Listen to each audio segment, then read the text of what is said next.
enriquecer con preguntas y eso nos da mucho más tiempo para hacerlo. Bueno, nuestras dos participantes son la profesora Marta Eugenia Delfín, quien va a tener un trabajo sobre paisaje y rebelión, una mirada reflexiva, y después está también la maestra Araceli Mondragón, que nos hablará sobre la función política de las utopías en la construcción social del espacio. Bueno, la primera participación será de la profesora Marta Eugenia, leo un poco su reseña curricular. Es licenciada en Etnohistoria por la ENA, tiene estudios de griego moderno por la Universidad de Atenas, maestra en Historia por la UNAM, doctora en Estudios Latinoamericanos por la UNAM, profesora investigadora de tiempo completo en la Universidad Intercultural Indígena de Michoacán de diciembre de 2007 a diciembre de 2009, profesora de la ENA. Entre sus múltiples publicaciones podemos señalar algunas, por ejemplo, Los Pirindas de Michoacán, inicio de un proceso de etnogénesis, en la revista Cuicuilco, El Niño Dios de Tincambato, Tradiciones y Religiosidad Popular, un libro de la UAM Xochimilco, en 2011, La Educación Intercultural en México, la Universidad Intercultural Indígena de Michoacán, sus actuales logros y sus retos para el futuro, en Agua, Revista de Cultura Andina. Son muchas más publicaciones, pero creo que son las más recientes. Sin más por el momento, les explico un poco el formato. Será alrededor de una exposición de 25 a 30 minutos, por el hecho de que no estará Rafael, y después una ronda de preguntas y respuestas para cada uno de los profesores. Gracias. Profesora, por favor. Me voy a pasar para allá para hacer mi exposición. Así voy manejando las imágenes.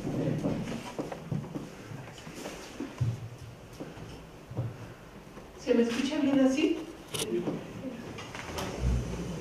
Estoy haciendo una estancia postdoctoral en el posgrado en Desarrollo Rural de aquí de la UAM Xochimilco. Y esa es también una de las razones por las cuales me conecté con este evento tan especial, en el sentido de que la maestra Gabriela Contreras, la doctora Gabriela Contreras, me hizo el favor de invitarme junto con la profesora Araceli, y bueno, aquí estoy. Espero que les interese los temas de los que les voy a hablar. ¿Por qué paisaje y rebelión?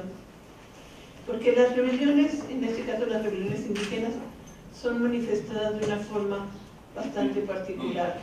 Ponen la violencia como algo incivilizado, la violencia como parte de estos personajes que están reclamando sus derechos. Y generalmente este espejo, esta muestra, no está plasmada desde las manos, desde la mirada de los propios rebeldes, sino de la gente que los está observando o que supuestamente los está mirando. Porque muchas veces es de oídas el saber que ahí en ese lugar es peligroso y puede pasar algo.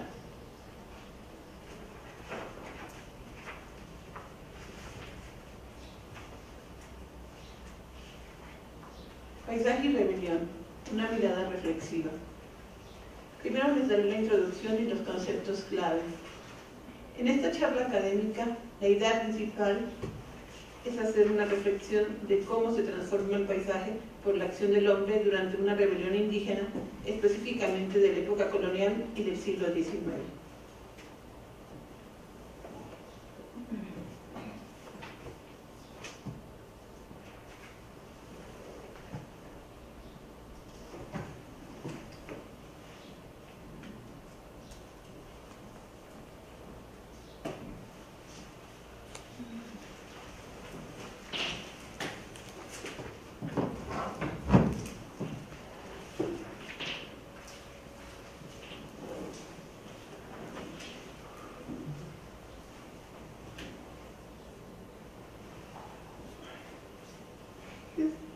¿Podrían ayudar para ponerlo? Ah, sí, se ve, pero lo que quería era la siguiente. Ya, gracias. Es que no lo entendía ya. Quería ver allá. Muchas gracias. Los dos conceptos claves serán paisaje y rebelión indígena. Las imágenes de los pueblos alzados o de los incendios provocados por los combatientes son parte de esta representación del paisaje en las imágenes que se conservan. En los dos ejemplos elegidos, a saber, la rebelión chamula de 1869 en la República Mexicana y los malones indígenas de La Pampa, Argentina, el paisaje es representado en ilustraciones realizadas por los no indios, de una manera muy tendenciosa en contra de los alzados. Antes de pasar a describir ambos ejemplos, es preciso determinar los conceptos clave empleados, en este caso, paisaje y rebelión. Según un diccionario de la lengua española, paisaje se define como extensión de terreno que se ve desde un sitio. También se le puede decir que es una extensión de terreno considerada en su espacio y aspecto artístico, una pintura o dibujo que representa cierta extensión de terreno. Sin embargo, creo oportuno determinar la idea de paisaje desde la geografía histórica. En este sentido, Claude Cortet nos menciona que la geografía es una ciencia difícil de definir, es a la vez ciencia natural y ciencia social. La definición clásica, ya superada, se refería a la ciencia de la tierra, cuyo objeto principal era el estudio de los paisajes naturales y culturales. La conformación de estos paisajes proviene de las acciones, reacciones y correlaciones del suelo, el clima y los seres vivos. Esta definición da una gran importancia a los factores naturales. En el curso del siglo XIX, paulatinamente, la geografía ha ido equilibrando la influencia de los factores mencionados arriba, otorgando una atención cada vez mayor al estudio del hombre, grupos humanos y sociedades en el espacio, y realizando estudios sobre la localización y distribución de objetos y actividades y poblaciones. En una etapa ulterior, la geografía se interesó, además de en los paisajes hechos por el hombre, en destacar tipos o modelos de organización territorial o, en un sentido más amplio, espaciales, intentando explicar el funcionamiento de estos espacios, nos dice Cortés. Esta imagen que estamos viendo de Nueva Galicia, lo que sería el actual estado de Jalisco y parte de Zacatecas, nos está mostrando en la parte de arriba los indios rebeldes. Del lado, mirándolo de frente, estamos viendo del lado izquierdo indios alzados, son los tepehuanes.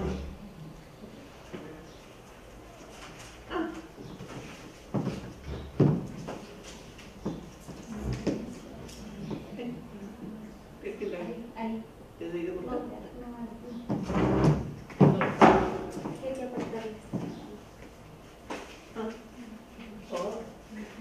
Ya vi, perdón que no me di la. Y de hecho aquí dice Tepehuanes. Este es un mapa de 1550. Nueva Galicia sería Jalisco. Ahora, tenemos que pensar que el paisaje no está siendo representado como lo percibimos ahora. La creación de lo que es el paisaje en una demostración, en una ejemplificación, sería a través del Renacimiento. Y sobre todo después en el siglo XIX, sobre todo lo vamos a ver con los pintores particularmente impresionistas. Es decir, la idea de tener algo más que una persona, sino su entorno. Si ustedes ven la Gioconda, generalmente nos fijamos en la mujer, pero Leonardo da Vinci le agregó otros componentes, y esos otros componentes nos están dando el paisaje que la rodea. La definición de paisaje incluye el pensar que se trata de un documento geográfico básico, un elemento mediante el cual se trabajará luego, en el caso de esta ponencia, a través de imágenes en litografías o dibujos, es decir, superficies en las cuales se encuentran seres vivos junto con aquellos que no poseen vida y los que son resultado de la interacción humana con la naturaleza. Puede ser un paisaje cultural en el que no se trata de un mero espacio geográfico natural, sino que es el agente humano el que modifica su entorno. El paisaje presupone un observador y algo a observar, generalmente una extensión de territorio con sus características particulares. Sin embargo, el observador no es un mero sujeto pasivo que tan solo recibe lo que lo rodea de manera sensitiva. el observador, por el simple hecho de serlo, interviene sobre la realidad, haciendo de esta su propia experiencia subjetiva. Por lo tanto, podemos afirmar que, ante un mismo paisaje, ningún observador tendría la misma experiencia, aunque puedan observar supuestamente, técnicamente lo mismo. No lo ven de la misma manera, no lo observan de la misma manera.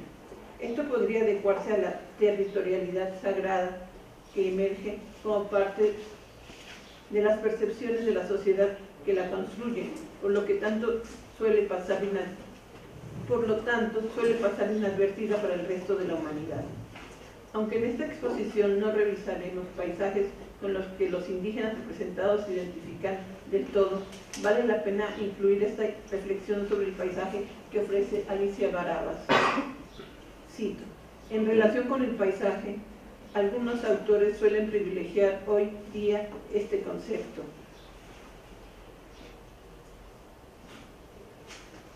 Por sobre el espacio o territorio, adjudicándole un carácter concreto, vivencial o próximo. Así, el paisaje es identificado como típico de un área y del pueblo que la habita, e igualmente los habitantes se identifican con ciertos paisajes como emblemas de su identidad y de su territorio. Tal como lo señala Jiménez, el paisaje se convierte en metonimia del territorio. Fin de cita. Para esta ponencia, más bien, la idea del paisaje tiene que ver con las representaciones pictóricas que quedaron como testimonio de las luchas del hombre civilizado contra el indígena bárbaro, salvaje, en las que éste es visualizado como un ser desalmado. La formación de las nuevas naciones latinoamericanas del siglo XIX incluye esta representación del paisaje, según nos dice Mario Ruffert. Cuando ya queda asentado en la teoría contemporánea que paisaje y naturaleza son dos conceptos diferenciados y que en el primero refiere a una construcción de carácter cultural que no existe fuera de la mirada que lo narra y explica, hay también un acuerdo general en que la idea de paisaje está informada e inscrita en relatos mayores, nación, comunidad, diferenciación e identidad territorial. Antes de hablar de las dos representaciones de paisaje, es decir, la de Rebelión Chamula de 1869 y los malones argentinos decimonónicos, incluiré la definición que de rebelión proporciona la misma Alicia Barabas, diferenciándola de alzamientos e insurrecciones.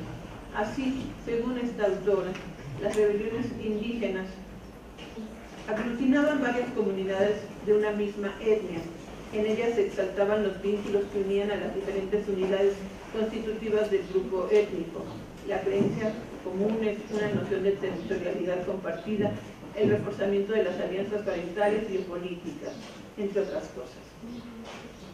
Esta rebelión yaqui de 1740, aunque el mapa no está precisamente mostrándonos lo que sería la parte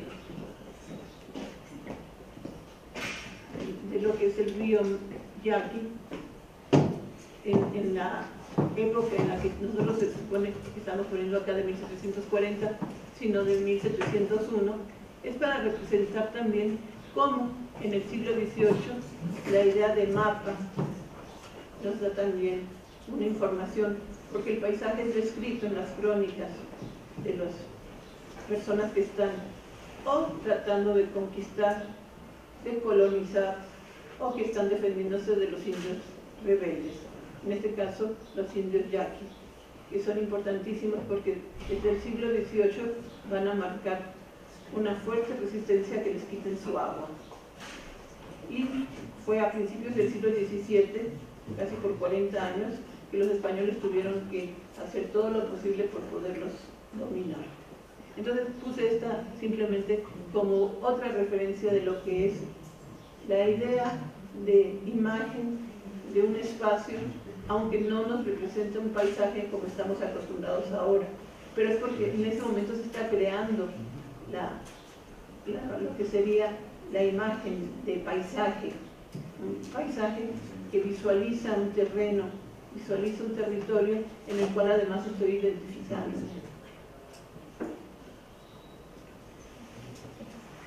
Por su parte, Albert Camus nos da una definición muy particular del hombre rebelde del movimiento de rebelión. Nos dice que, entre tanto, he aquí el primer progreso que el espíritu de rebelión hace realizar una reflexión anteriormente imbuida de la sociedad y de la aparente esterilidad del mundo. Es la experiencia absoluta, el sufrimiento es individual. A partir del movimiento de rebelión, tiene conciencia de ser colectivo, es la aventura de todos, es un lazo común que funda en todos los hombres el primer valor. Yo me rebelo, luego nosotros somos. Para la rebelión chamula de 1869, tenemos que ver que esto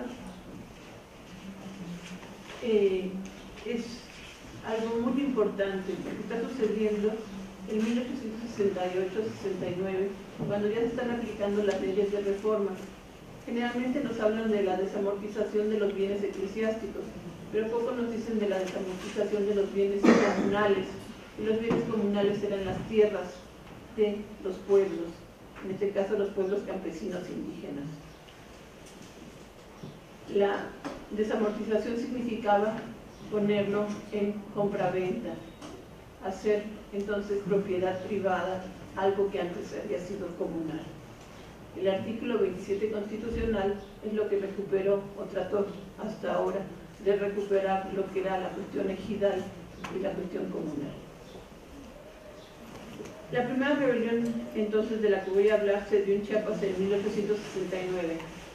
Antes de ello, me permito citar a Prudencio Moscoso Pastrana, un historiador, un novelista chiapaneco, que en su obra, publicada en 1992, Rebeliones indígenas en los Altos de Chiapas, para recrear cómo describe el paisaje actual del municipio de Chamula, nos dice lo siguiente.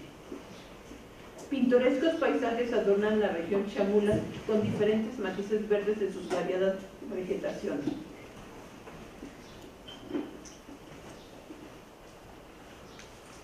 Campos con zacate pajón y otros en los que una hierba minúscula cuya creciente se limita a cubrir apenas la tierra del verdor, pero sin levantar ni siquiera 1 centímetro de altura, alternan con el claro verdor de los maizales, el de las enredaderas de frijol que se suben por sus tallos, campos con la corriente cristalina de arroyos, siempre muy pedregosos y con marcado desnivel, producido por el murmullo sempiterno de sus aguas. Si se piensa en las imágenes que se representan para la rebelión chamula de 1869, no desaparece el verdor, pero lo que más llama la atención es ver a los indígenas rebeldes asesinando al cura del lugar. Esto es lo que les acabo de leer del libro de Pastrana.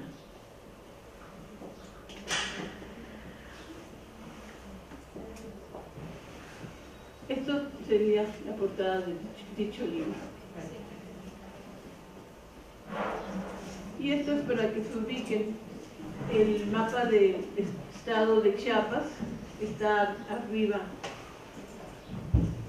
a la derecha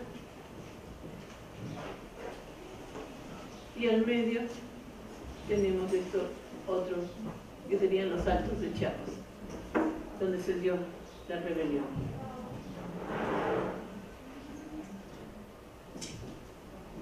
Si la representación de paisaje hubiera sido hecha por los chamulas, seguramente aparecerían las piedras azules que fueron recibidas por Agustina Gómez Checher y que se convirtieron en las piedras parlantes que les señalaban el destino a los indígenas creyentes para defenderse de los abusos del párroco y contra las leyes de reforma con las que les quitaban sus tierras.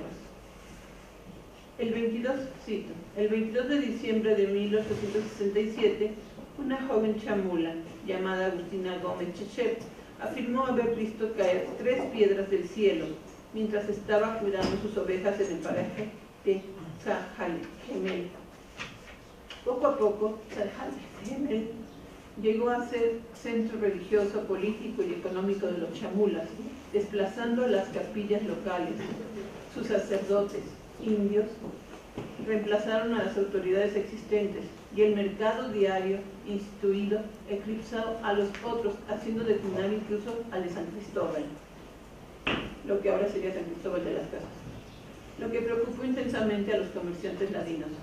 En junio de 1869, el párroco de Chamula entró en la casa de Ignacio Galindo, un personaje interesante porque era maestro de escuela, no era indio, era de la Ciudad de México, había llegado a Chiapas y estaba apoyando a los indios. En su ausencia, sacó una caja de madera que contenía las imágenes de barro, que eran los objetos de culto que se habían elaborado junto con el culto a las piedras. Se habían hecho unas imágenes en barro y estas representaban divinidades que estaban adorando los indígenas. Bueno, el padre, el cura, las toma, se las quiere llevar.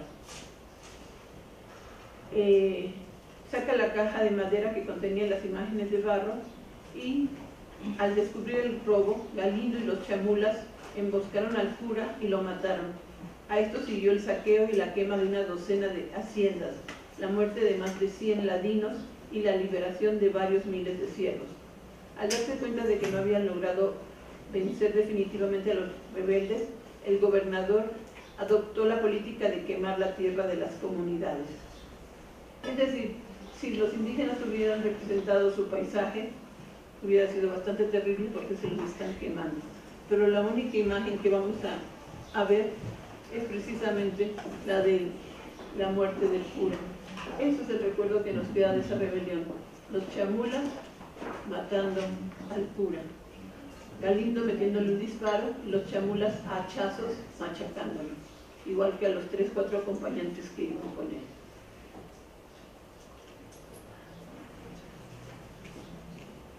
Al darse cuenta que no había logrado vencer definitivamente a los rebeldes, el gobernador adoptó entonces quemar, como digo, la tierra de las comunidades. La zona controlada por el movimiento fue tomada en julio de 1870. Después de 3 días de combate, el fiscal indígena de la iglesia, Pedro Díaz Cuscat, y Agustina, la que encontró las piedras, lograron escapar. Pero esta derrota marcó el fin de la larga rebelión. Eso es algo muy interesante, porque las piedras son piedras parlantes que quieren salir de la caja tocándola para darnos un mensaje. Y esto tenía que ver con una cosmovisión indígena que en un momento dado está dándoles una solidaridad ante los enemigos que tienen ahora. Estas leyes de reforma, estos abusos del párroco y la gente que en un momento dado los está minimizando como los ladinos. Digo, no voy a hablar de la rebelión en sí, pero la forma de comportarse de los indígenas nos muestra entonces una animadversión ante esta situación de opresión. Pero la única imagen que nos queda es el paisaje, ¿sí?, en el que vamos a reconocer el verdor, como nos dice Pastrana, pero sobre todo la imagen del cura muerto, que es una litografía. ¿Sí? Ese es un acercamiento. Si se fijan, la anterior está abajo,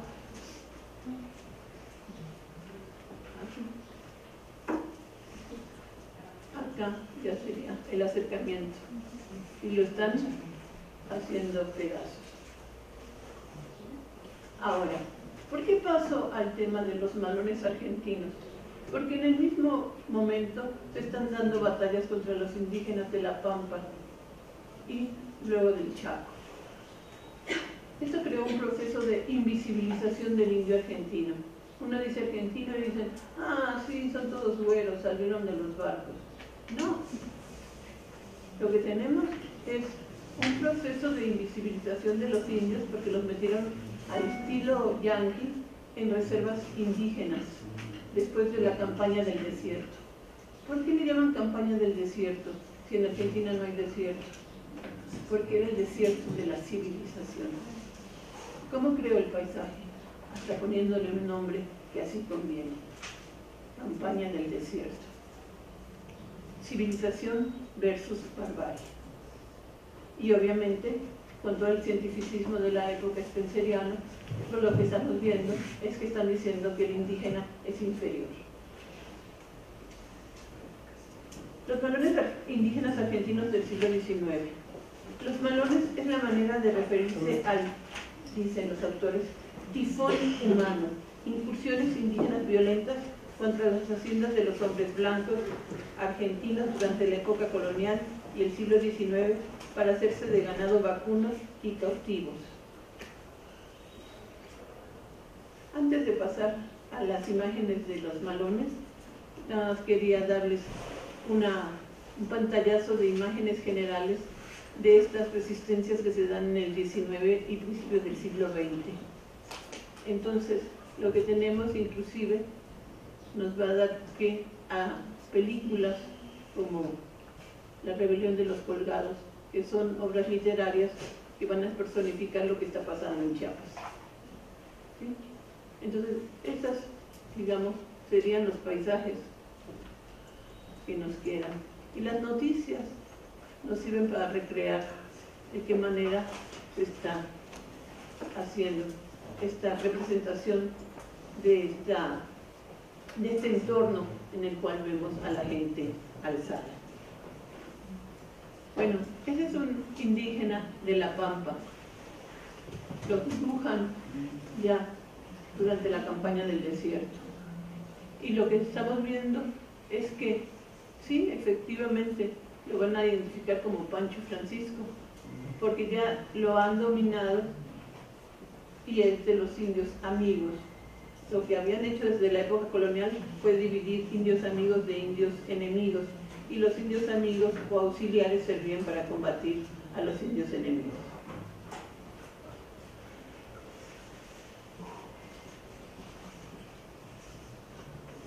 El temor a los malones, a lo supuestamente siniestro de la presencia del indio durante el trayecto por La Pampa, se volvía una constante, aunque nunca se hubiera presenciado un malón o viajado con anterioridad por la llanura. Aquí tenemos otra cosa que nunca nos damos cuenta, porque pues casi de historia de Sudamérica no tenemos mucha información en nuestra preparación académica en general. Pampa es una palabra quechua, bamba. Los jesuitas le quitan la forma de pronunciar con B y la ponen con P, y quiere decir llanura. En la segunda fundación de Buenos Aires, en 1580, Juan de Garay, que había antes vivido en el Perú, hace tierra adentro. Y al hacer tierra adentro ve una gran llanura y dice, ah, la Pampa. Pero si ustedes van al Perú, se van a encontrar lugares como Vilcabamba, porque Bamba es Pampa. Entonces, si voy a hablar de paisaje y hablo de la Pampa, yo pienso en Argentina, cuando en realidad tendría que estar pensando en otros lugares donde también se habla la lengua quechua, un traslado. Esto es interesante como los vagos. Me voy para mi pago, me voy para mi lugar en el campo, porque soy la gente pagana, la que no estaba en las ciudades. Entonces, ¿cómo creo el paisaje? También con un léxico especial. El temor a los malones, a lo supuestamente siniestro, repito, de la presencia del indio durante el trayecto por La Pampa, se volvió una constante, aunque nunca se hubiera presenciado un malón o viajado con anterioridad por la llanura. Nos dice un autor bastante Capdevila, bastante convencional. Entre tanto, quien decía tierra adentro decía misterio y limbo. Tiempo hubo en que no se podía cruzar del río Cuarto a Achiras sin hacer testamento. Es decir, si voy a cruzar por ahí, por lo que ahora sería el estado de Córdoba en Argentina, antes de cruzar hago testamento. ¿Qué tal si los indios me matan o me cautivan? Dormían infecundas extensiones inmensas de las más feraces tierras entre cañadas, arroyos, lagunas y manantiales. Las invasiones se sucedían las unas a las otras. El malón o incursión de indios guerreros caía como una borrasca de noche sin dar tiempo a la defensa. Caía como una trompa y huía, conseguido el botín como el mismo viento. Se preciaban los indios de tener caballos veloces como el relámpago. Al otro día, el recuerdo del malón parecía cosa soñada. En la soledad sin límites, ni siquiera una huella. Ahí termina Pontevilla. Lo siniestro estará presente en las representaciones plásticas de los malones, los raptos de las cautivas. Lo siniestro se expande como una mancha que cae sobre la blancura del vestido o de la figura de la mujer mientras es raptada por los indios. Aquí lo que tenemos es un dibujo de Rugendas en el que estás representando precisamente esta cuestión del rapto de hombres, niños, sobre todo mujeres, y que se los están llevando. Esa es la representación que se hace del paisaje del malón.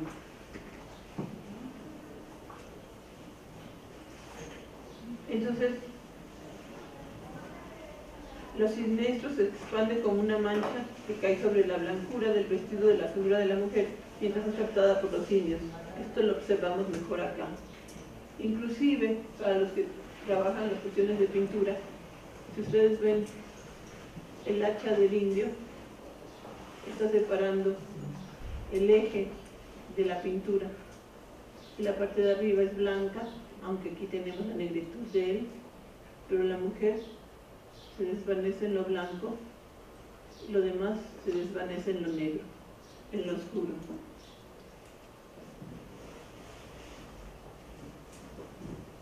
En 1892, Ángel de la Valle realiza su obra cumbre, La Vuelta del Malón, óleo de grandes dimensiones que cuando se expone en la calle Florida, que es como decir la zona rosa de acá de México, conmociona a los espectadores porteños de Buenos Aires. Posteriormente le otorgan un premio cuando lo muestra en Chicago para el Centenario de América. En esta obra abandona el estilo realista y la objetividad racional para dar rienda suelta a los impulsos subjetivos propios del romanticismo. La pintura en sí, el regreso de la indiada luego del saqueo.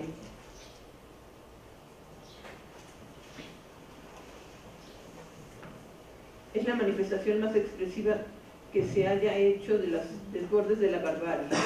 A la cabeza del malón, en una cabalgata feroz, un indio trae a una cautiva desvanecida y semidesnuda, y encima la ponen medio encuerada para que se vea todavía lo bárbaro que es ese salvaje que se está llevando a la mujer.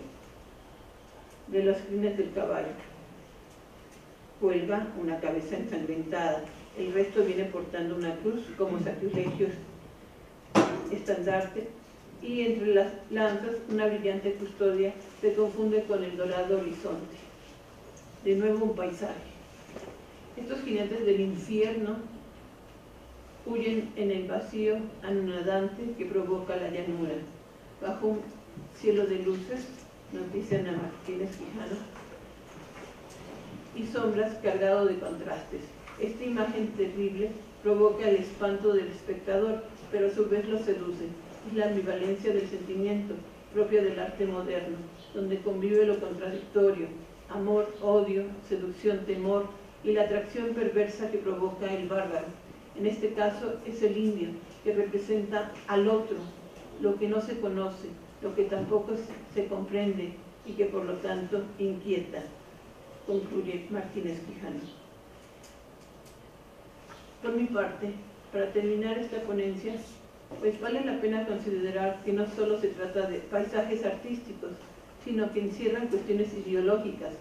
Los chamulas matando al párroco, civilización, barbarie, o descriptivas de paisajes interpretados desde la postura del hombre blanco civilizado, es decir, desierto de la civilización en vez de pampa húmeda, o sea, civilización barbarie, lo siniestro representado en la muerte del cura o en el negro oscuro de los indios y lo que los rodea frente a la blancura de los ropajes de la mujer cautiva y civilizada.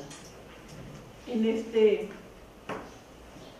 Vuelta del Malón, en la parte de atrás se van a ver lo que han dejado incendiado los indios y lo que les decía de cómo se cambia esta cuestión de la negritud a la blancura para separar en un momento dado la parte bárbara de lo que sería la parte civilizada. Aquí encontramos ríos, encontramos lagos, encontramos pastos. Esto no es un desierto. Aunque el paisaje nos está mostrando de que no es un desierto, el nombre que recibe esa campaña militar contra los indígenas para quitarles sus tierras es campaña del desierto, porque no había civilización, estaban incivilizados. Gracias.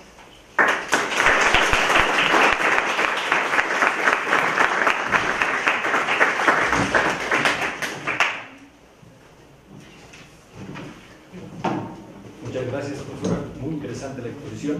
Quisiera abrir una ronda de preguntas para aquellos que estén interesados en conocer algunos detalles respecto a la exposición que hemos presenciado. Pues todo suyo en un momento.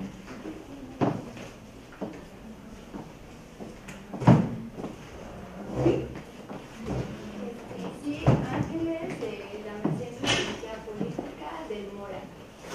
Un poco me ha gustado mucho tu ponencia sobre toda esta parte de tratar de plasmar que la lucha por los imaginarios no solamente pues, se plasma en mitos y leyendas, sino también en imágenes, y las imágenes representan poder. Eso me ha parecido muy interesante. Un poco me quedó la duda la cuestión del concepto de rebelión. Lo pregunto porque comúnmente ha sido un término tan utilizado como los conceptos de revuelta, de revolución, y de pronto hablar de rebelión, hablar de mucho y no hablar de nada. Entonces, un poco me gustaría que amplíes, que nos amplíes más tu concepto que tuvieses sobre la rebelión. Es una pregunta. Tomamos una, dos o tres y después. ¿Sí? ¿Se quiere? ¿O si quieres contestar? En lo que se van animando. En lo que se van animando, contestar. Si es que nos preguntas, claro. Yo tomé a Alicia Barabás de una serie de autores como Friedrich Katz, que trabaja revuelta, rebelión, revolución, junto con otros autores en el libro compilado por Friedrich Katz. Lo que pasa es que me pareció interesante que en un breve espacio explica de manera muy simple y sencilla lo que sería el concepto de rebelión. Como no quería tampoco salirme de la cuestión del paisaje, que es más bien pues el meollo de este seminario, de este encuentro, pues por eso ya no metí más definiciones, pero sí hay diversos autores, hay diversas formas de acercarse a ello. En el siglo XIX tenemos una continuidad de lo que se dio en la época colonial. Por eso puse al principio de las imágenes lo que pasaba en el noroeste, en la parte del Mayo, del Yaqui, y también lo que anteriormente en Nueva Galicia con los tepehuanes.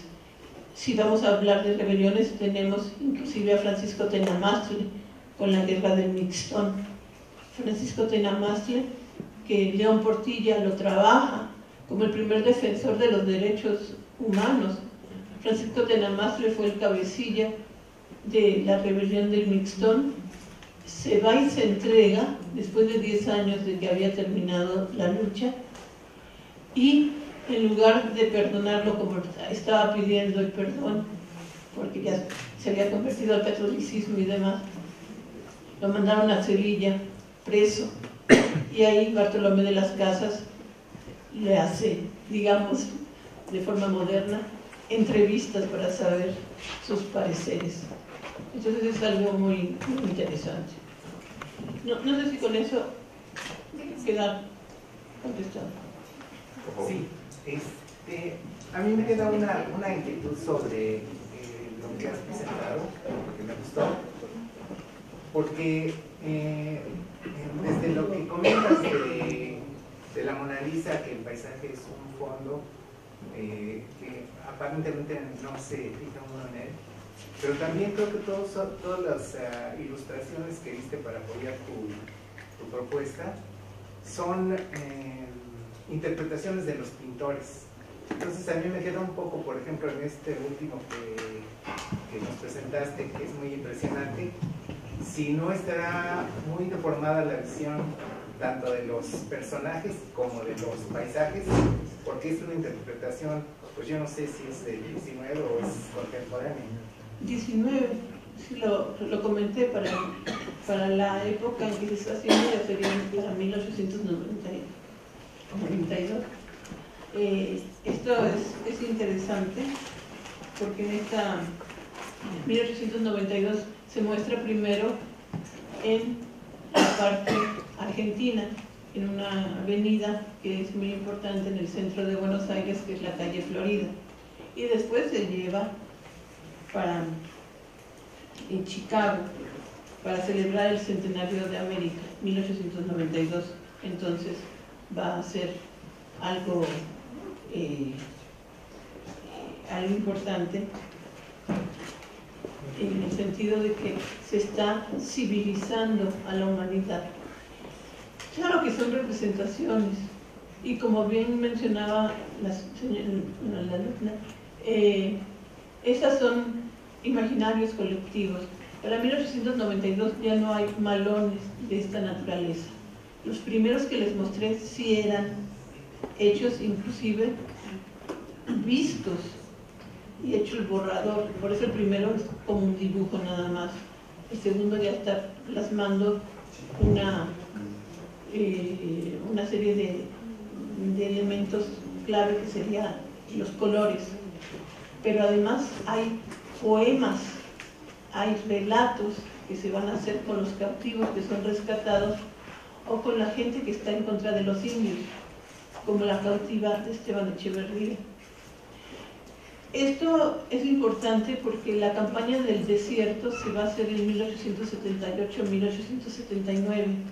A partir de ese momento a los indígenas se les va a empezar a meter en reservas aborígenes y se les empieza a invisibilizar. Si uno piensa en Argentina, no piensa en indios, piensa en gente supuestamente blanca. Pero ahora se ha demostrado que más del 50% de la sangre de los argentinos es indígena. Y que hay indígenas como, por ejemplo, en la parte mapuche, que colindan entre el lado chileno y el lado argentino. También están los descendientes de los huarpes, que ahora se llaman neohuarpes, porque no les da vergüenza en su proceso de etnogénesis decir que son indios. Otra gente que también se llaman neo-selknam son los onas en la parte de Ushuaia.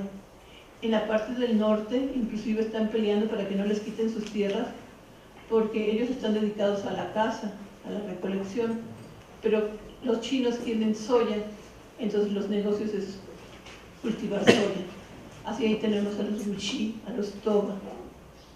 Hay gente que habla aymara, hay gente que habla quechua. Está la parte del Chaco. Entonces hay indios en Argentina, pero lo que tenemos son estos imaginarios sociales, pero también estas formas convencionales con las que se convenció a la gente o se le logró crear esta invisibilización del otro para pensar que en Argentina todos son blancos y que todos son unos pretenciosos o que todos son unos X, cuando tenemos una Mercedes Sosa que nos está mostrando la parte andina, porque se conecta precisamente la cordillera de los Andes en ese sentido. ¿Sí fue suficiente? Sí. Un aspecto que me pareció muy importante de lo que planteas es cómo el observador interviene sobre la realidad, cómo hay esta construcción cultural y te lleva a hablar de las piedras parlantes, como se las define. Eso me gustaría que sobre eso pudieras desplegar un poco más, y además me hizo acordarme una película que no sé si tú la viste, una película inglesa, no recuerdo el título exacto, de El hombre que subió a un cerro y bajó de una montaña.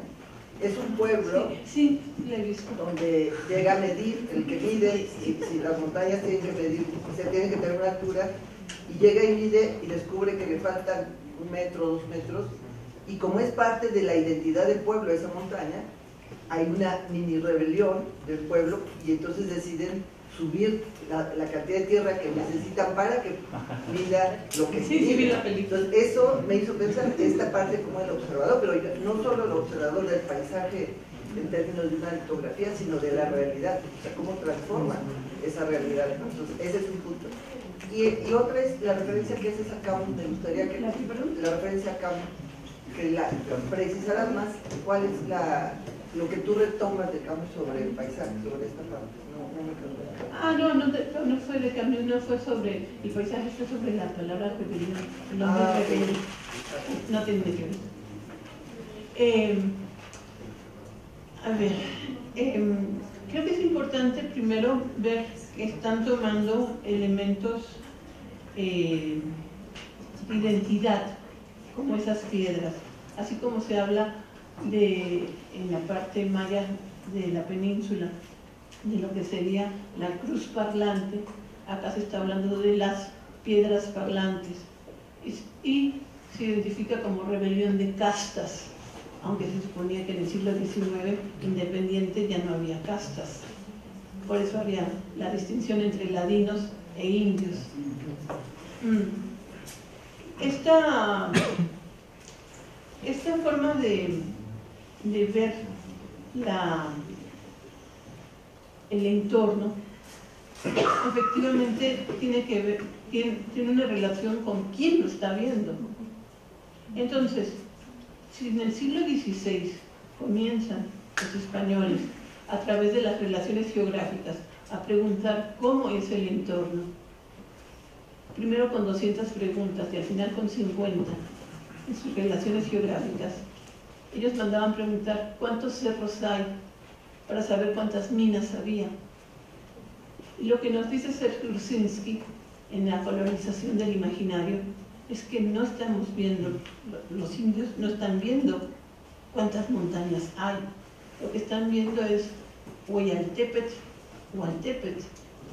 Están viendo un lugar en donde hay adoración de algo, un lugar en donde se está reverenciando, haciendo súplica, haciendo agradecimiento, haciendo contacto con lo divino.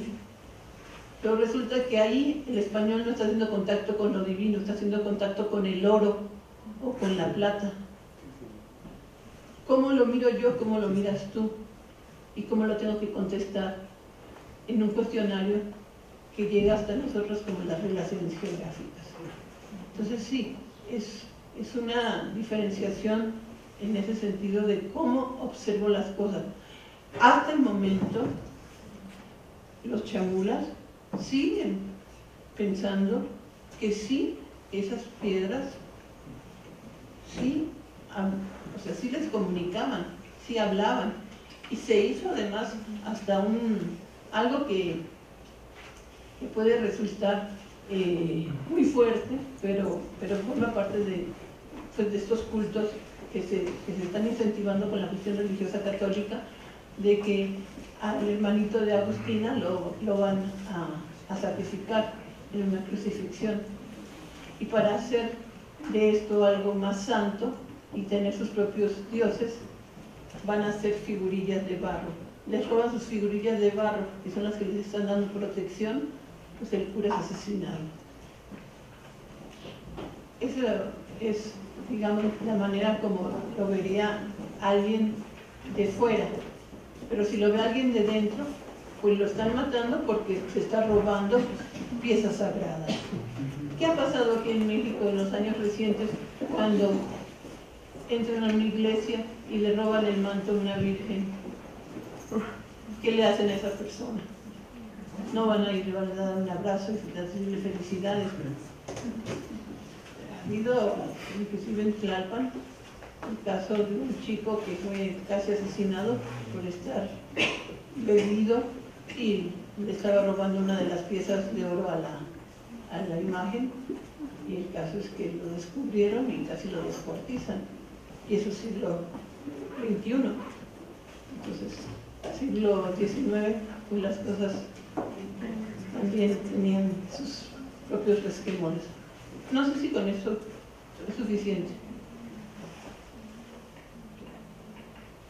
Quisiera preguntar alguna cosa. al principio de tu exposición, bueno, primero que es una exposición muy interesante, los conceptos que se recogen, que amplían, por supuesto, la manera en que uno puede entender este tipo de procesos históricos. Pero hay una cosa que me quedó en duda. Al principio de tu exposición mencionas cómo el paisaje se transforma a medida que hay una rebelión indígena.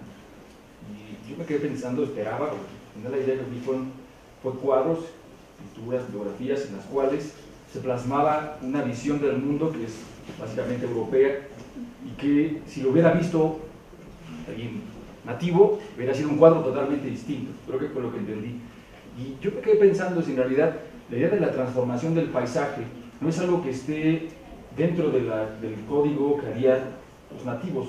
La transformación del paisaje viene de un asunto que es más bien el que transforma el paisaje es el europeo, no solo en sus cuadros, sino en la manera en que, y por eso me gustaba mucho la participación del compañero y de Patti, en la que el observador y lo que se observa es muy importante. ¿En qué sentido quiero decir esto?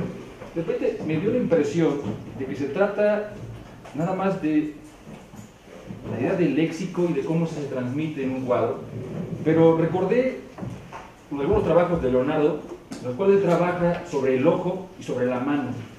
Cuando Leonardo habla sobre el ojo y sobre la mano, dice, ojo nos permite visualizar, pero no es nada más el acto, digamos, biológico o mecánico que está ahí, sino desde dónde lo miras, es decir, cuál es tu visión, pues, una palabra que me gusta mucho, la cosmovisión del mundo, y a partir de eso defines el espacio en el que actúas.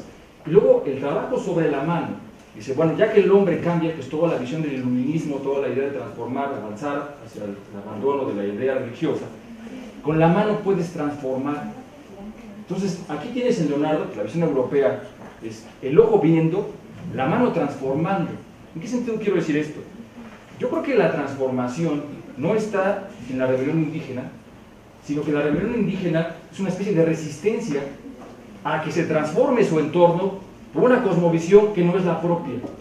Ahí creo que hay dos niveles de análisis, porque me pareció que el gran ausente acá era un concepto que hoy está de moda, que se llama desarrollo sustentable, desarrollo no sé qué, pero hay una cosa que está ahí que es progreso.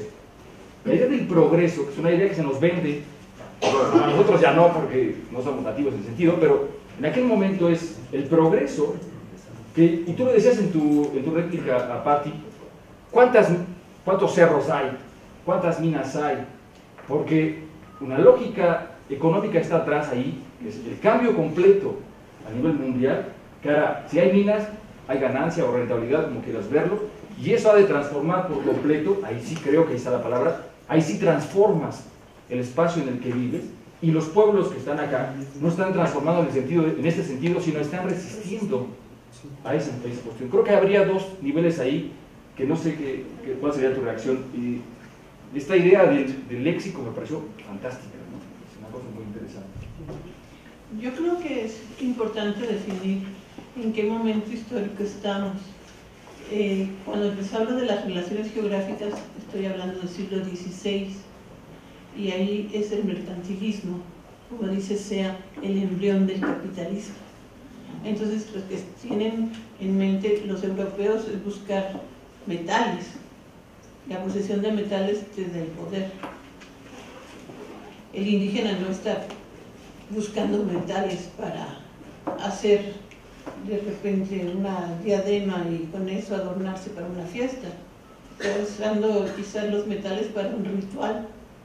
Y también eso explica por qué razón inclusive le llegaron a meter oro fundido por la boca a los europeos cuando había rebeliones. Trágate tu metal. Claro, esas son imágenes de época. Entonces, ahora la idea de progreso, pues sí, ahora hablamos de desarrollo sustentable, cada siglo tiene sus propias formas. Con la riqueza de las naciones, pues tenemos ya propiedad privada y demás. Pero lo que tenemos en el siglo XIX es también un cientificismo que podríamos llamarle darwinismo social, pero que es más bien spenceriano, en el cual se está tratando de demostrar que el indígena es inferior. Y para demostrar que el indígena es inferior, pues hay que dominarlo. ¿Quién nos da el principal ejemplo? Los Estados Unidos. Jerónimo nació en Arizona, cuando Arizona todavía era de México. A Jerónimo lo deportaron de México por no considerarlo mexicano. Lo metieron en reserva aborigen, pero ni siquiera en Arizona, de donde era oriundo. Lo mandaron a Florida y fue a morir a Oklahoma. En la feria de San Luis de 1905 lo pusieron ahí como pues un representante de los indios salvajes y le ponían a que pusiera su signo y cobraban por eso dinero, negocios. Entonces el progreso sí es algo importante, sí, valdría la pena también reflexionarlo, pero acá me quise más bien basar en la idea de cómo se plasma desde esta mirada ajena un suceso importante para gentes que están luchando por su supervivencia. Los malones no es solamente que lleguen y roben mujeres y niños y se lleven de repente las bestias, en este caso el ganado vacuno. Aquí también es una respuesta para toda la entrada que había habido desde el momento español y luego siguió en la época independiente, en que es una competencia además entre Chile y Argentina, no me refiero al fútbol de ahora, en el asunto de la Patagonia. ¿Quién se va a quedar con la Patagonia? Y finalmente, con esta campaña del desierto, los que se quedan con la Patagonia van a ser los argentinos. Por eso Chile quedó tan reducido en espacios. Y pues hay animadversiones en ese sentido. No quiere decir que se lleven mal, pero tampoco hay desempatía. Bueno, pero es igual que nosotros, si vemos hacia el norte de México, decimos, estos gringos nos quitaron la mitad del territorio. Pero no nos acordamos que Chiapas le pertenecía a Guatemala, a la Capitanía General de Guatemala. ¿Por qué entonces no pensamos que los guatemaltecos también han de mirar así, hacia arriba? Nosotros miramos así, hacia los Estados Unidos.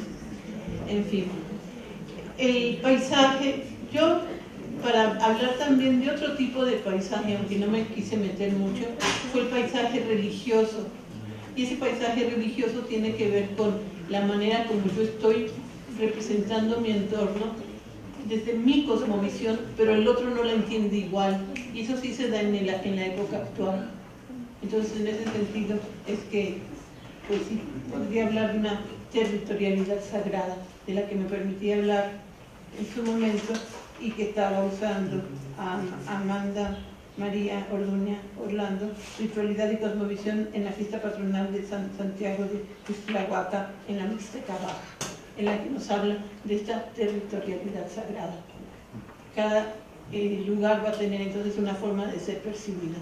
Y eso también lo tenemos en nuestro propio ambiente. ¿Cómo se ve el paisaje en la UAM Xochimilco? A mí me gustó, la primera vez que la visité, me gustó mucho porque tiene pasto. Porque bueno, ahora han hecho más edificios y demás, pero tiene jardines, tiene árboles.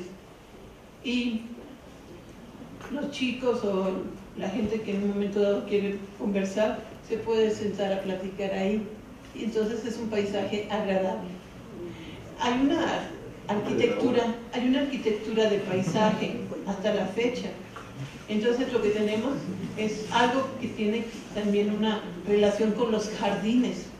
Los jardines se van a poner con fuerza en el siglo XIX y eso les va a explicar entonces las construcciones con sus grandes jardines. Maximiliano y Carlota en Miramar tenían su jardín, quisieron hacer lo mismo acá en México. La modernización también trajo cambios en el paisaje urbano, porque antes las calles eran más estrechas, eran más cerradas. Lo que se abren, y eso lo hace Napoleón III, el mismo que mandó a Maximiliano acá, es el asunto de las avenidas y de los bulevares. Es un cambio también en el paisaje urbano. Entonces, arquitectura de paisaje. Arquitectura de paisaje que me refiere a cómo veo mi entorno y cómo lo voy a conectar también con la naturaleza. Y es una acción cultural humana. Por eso hice la distinción de las tres formas de ver el paisaje. Algo que está ahí, lo observo, pero algo que también lo transformo, como la película, que le pongo un poquito más de tierra y entonces ya lo convierto en una montaña en vez de una colina. Bueno, pues si no hay más preguntas, le damos lugar a la profesora. Muchas gracias.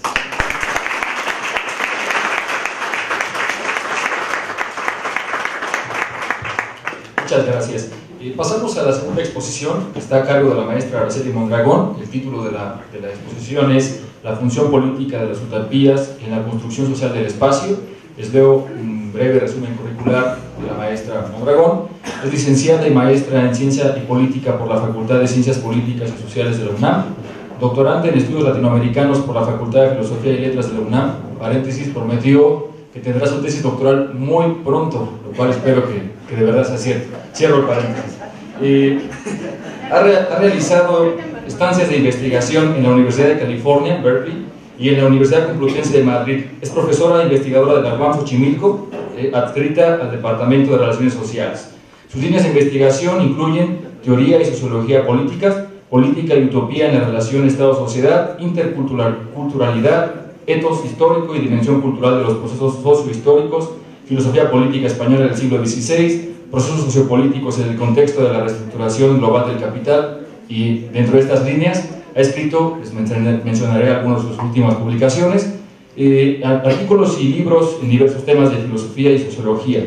Los más recientes, Política y Utopía en el Tratado sobre el Gobierno de la Ciudad de Florencia de Savonarola, en Revista Veredas, en 2013, La historia como espejo del presente, Francisco Fernández Buey y su mirada crítica a las relaciones interculturales, en el libro Encontros con Paco Buey, editado en Brasil, un artículo de la primavera árabe a la primavera mexicana, lo público, lo privado y lo virtual en la reconfiguración de lo político.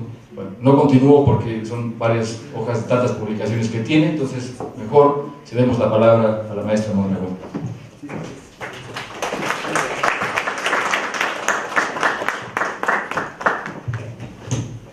Gracias a todos por estar aquí en este segundo día, que empezamos muy bien con esta exposición tan interesante que nos acaba de hacer Marta. Y bueno, como acaba de mencionar Roberto, yo voy a hablar de la función política de las utopías en la construcción social del espacio, y como esta propuesta, digamos, de interpretación a partir del pensamiento bloquiano nos da para estudiar muchas cosas, me voy a concentrar particularmente en la arquitectura. Voy a empezar con una cita de Karel Kosik que dice: cada época tiene la arquitectura que se merece, o cada época tiene una arquitectura acorde a su ser.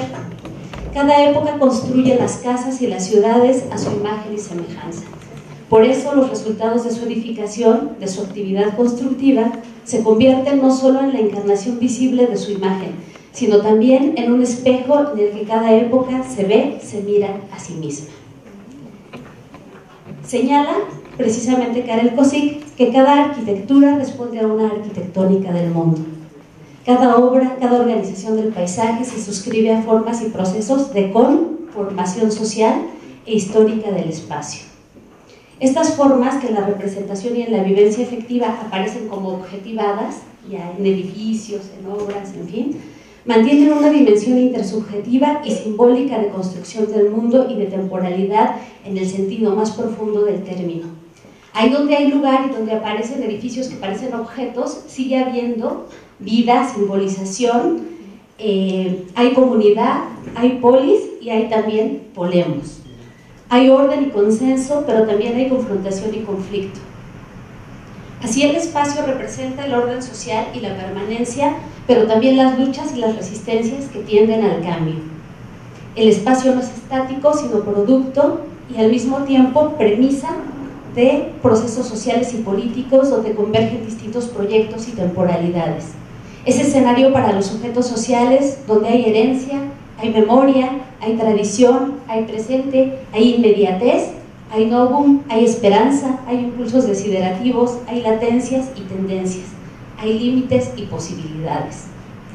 En un sentido que apunta a la misma línea en la que está proponiendo Karel Kosick, también apunta Henri Lefebvre cuando señala que el espacio social, y lo cito, no es una cosa entre otras o un producto entre otros. En un lugar subsume cosas producidas e incluye sus interrelaciones en su coexistencia y simultaneidad, su relativo orden o desorden. Es resultado de una secuencia y conjunto de operaciones y por lo tanto no puede ser reducido a un rango o a un simple objeto. Si suscribimos lo anterior, concluimos que el espacio no solo es objeto de análisis, sino que por su complejidad en cuanto a construcción y al mismo tiempo huella de lo social, constituye también una herramienta de análisis, un contexto y a la vez un producto, por tanto inmediato a todas las actividades humanas y que tiene que ver con la propia constitución de los sujetos y en la configuración del mundo. O sea, los espacios también nos hacen ser, así como nuestras interrelaciones sociales, lo que somos y van marcando desde nuestra identidad hasta todos los procesos que tienen que ver con nuestra existencia y con nuestro propio ser en el mundo. Es a partir de estos presupuestos que propongo recuperar el concepto de función utópica propuesto por Ernst Bloch en El Principio Esperanza como una herramienta heurística para descifrar la confluencia de procesos y temporalidades que convergen en la construcción social del espacio. Las posibilidades de análisis que brinda este concepto pueden orientarse a diversos procesos. Aquí me ocuparé de la arquitectura, pero con este concepto de la función utópica se puede también analizar toda la dinámica de los descubrimientos geográficos, se puede hacer una lectura particularmente del siglo XVI, esa primera expansión mercantil del capital. Se pueden también revisar las formas tecnológicas, como esta dialéctica de relación entre el ser humano y la naturaleza a partir del trabajo, y esto, bueno, por poner ejemplos, pero tiene una riqueza de interpretación, la verdad, que vale la pena retomar. Ayer comentaba con algunas compañeras que es una tristeza que Bloch no se recupere como se debería, incluso desde la sociología, ya que él fue discípulo de dos grandes sociólogos, ¿no? Él estuvo en el seminario de George Simmel primero y después de Max Weber, y la verdad es que se retoma muy poco, se retoma poco en la filosofía y menos aún en la sociología. Pero bueno, ya después del proselitismo por Bloch continuamos. De acuerdo con Bloch, la función utópica es la esperanza en acto, el optimismo militante, clarificado conscientemente y explicitado escientemente. La función utópica entiende lo demoledor porque ella misma lo es de una manera muy concentrada. La función utópica positiva, y cito a Bloch, el contenido histórico de la esperanza representado primeramente en imágenes, indagado enciclopédicamente en juicios reales, es la cultura humana referida a su horizonte utópico concreto. En este conocimiento labora como afecto de la espera en la ratio y como ratio en el afecto de la espera. El complejo docta spes. O sea, la función utópica para Bloch está muy relacionada con la cuestión de la esperanza inteligida, o sea, todos esos impulsos desiderativos que están presentes en el vivir y en el existir humano en muchas dimensiones, pero que, como él señala, están conectados con la razón, y con una razón que también no se conforma nada más con lo que es, con lo que está dado y establecido de antemano, sino que se despliega en la praxis humana para empezar a hacer concretos todos esos deseos, todos estos sueños. Y esto lleva a Bloch a reformular el concepto de utopía como lo imposible, como los sueños guajiros, hacia una idea de una utopía concreta, de un ser en posibilidad que se despliega a sí mismo en su acción humana y que de alguna manera todos estos deseos, todos estos impulsos, todos estos sueños los puede concretar partiendo de la realidad y de la tecnología, de todas las condiciones objetivas de las cuales está partiendo, ¿no? Es aquí donde el factor subjetivo, la energía que surge del rasgo desiderativo y volitivo, ha llegado a mediación con el factor objetivo de la tendencia social, nos dice Bloch, de lo posible real. La actividad de la crítica individual se convirtió así en aquel más que prosigue, encausa y humaniza el iniciado camino del mundo, su sueño de la cosa, por así decirlo, con palabras de Marx. Termina la cita de Bloch. En este contexto, la función utópica aparece como una de las posibilidades de mediación sociohistórica de estas dimensiones de conceptualización y experiencia del espacio, y representa en consecuencia dimensiones políticas que se traducen prácticamente en la ratificación de un orden y en la reproducción de formas de dominación, o bien en la posibilidad de cambios y en la articulación de resistencias, rebeliones y revoluciones. Por eso tiene tanta importancia también la disputa por los lugares, ¿no? Vemos, por ejemplo, todo lo que fue los movimientos de indignados alrededor del mundo, esta idea de las acampadas como una recuperación de los espacios públicos, cuando lo público, en términos de la vida cotidiana, a partir de este nuevo proyecto económico que ve todo hacia la privatización, entonces es muy importante estas luchas también en el nivel simbólico y en este nivel de la resistencia. La dimensión utópica, en su aún no ser, puede hacer que converjan las posibilidades y potencialidades de procesos aún no realizados en una suerte de concurrencia dialógica entre distintas temporalidades. En este sentido, la propuesta bloquiana representa una lectura procesual del tiempo y el espacio, una suerte de dialéctica histórica donde convergen, y aquí cito a Fernández Güey, el recuerdo, más o menos añorante o melancólico de la comunidad que hubo, la crítica abierta a la injusticia y la desigualdad que hay en el presente, así como la atracción por la novedad que apunta en lo recién descubierto, en lo recién inventado. Entonces aquí cuando estamos hablando de utopía como proceso, no estamos hablando únicamente de un volcarnos al futuro desconectado de la experiencia presente o incluso de la memoria del pasado. De hecho, hay como muchas tendencias utópicas acumuladas en lo que en otras generaciones se ha deseado como posible y aún ha sido truncado o no realizado, ¿no? En ideas de utopías desde sociales, como ideas de libertad, de una mejor distribución del producto social, hasta ideas de otro tipo, ¿no? De carácter arquitectónico, musical, tecnológico, en fin, ¿no? Bueno, a partir de esto, que fue como una introducción metodológica, quiero pasar directamente al caso de la arquitectura como esta forma de relación entre el mundo pensado como cosa y la edificación del mundo anhelado, ¿no? En donde hay una coparticipación de los seres humanos e incluso de la naturaleza. En las exposiciones de ayer se hablaba justamente de cómo a veces se piensa que la naturaleza aparece ahí como algo inerte sobre lo que el ser humano actúa, pero bueno, con la exposición de ayer de Gaby, cómo de repente con esta emergencia del volcán Paricutín, de repente pues recordamos que la naturaleza no es pura externalidad y de repente también se hace presente, ¿no? Como destrucción o incluso como naturaleza creadora, ¿no? Como natura naturans.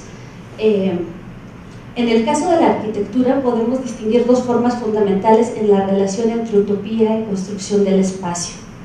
Por una parte, podemos hablar de las proyecciones utópicas en sentido estricto, las proyecciones o edificaciones inventadas, por así decirlo, que según los impulsos desiderativos de los anhelos y las tendencias tecnológicas de determinada época, pueden hacerse por medio de distintos recursos, ¿no? Las utopías sociales, como la de Moro y Campanella, la fábula y la literatura, como todo lo que nos describen, por ejemplo, Las Mil y Una Noches, o toda esta literatura fantástica, la propia proyección arquitectónica, como las ciudades ideales del Renacimiento, como la de Alberti, que es esta ciudad ideal, o como la de Leonardo, o esta que no se sabe si es cierta de quién es, pero se atribuye a Fra Carnevale y que se conoce como la ciudad ideal de Baltimore, porque ahí está en un museo precisamente en Baltimore, ¿no? Entonces, bueno, la arquitectura pintada, digamos, es una primera dimensión también de relación entre